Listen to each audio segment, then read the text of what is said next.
Duha ka lalaki nakuhaan sa video nga nagatapungulay sa Lambunaw, Iloilo. Initay isang ulo samtang nagabiyahe rason suno sa kapulisan. Si John Sala nakatuto. Makita sa video ang paglilupad sa mga inumol. Nagapukutay sa tunga sang dalan samtang dugo ng ilong kagbaba sang isa sa ila.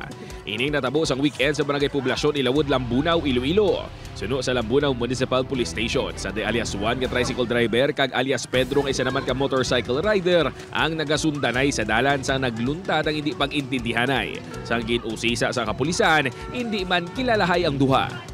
According sa Juan, sa biktima, road trip siguro na yung halinan. Kabiyahe man lang sa Barangay Ines. Tapos ang isa niya ang kontrata sa kayo sa motor. So along the way, doon nagpanay sila sa dalan. So hindi sila disgusto sa ilang kontrata sa dalan.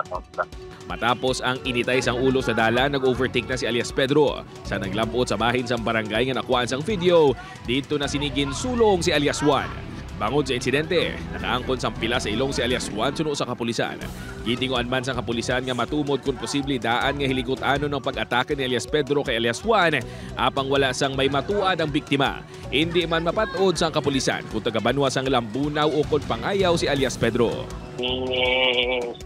Sa tuning, ang Juan, ang Malawi kapag pasensya, ikawan lang ang reckless driving. Nagapaayo na sa karod ang biktima. John Sala, One Western Visayas.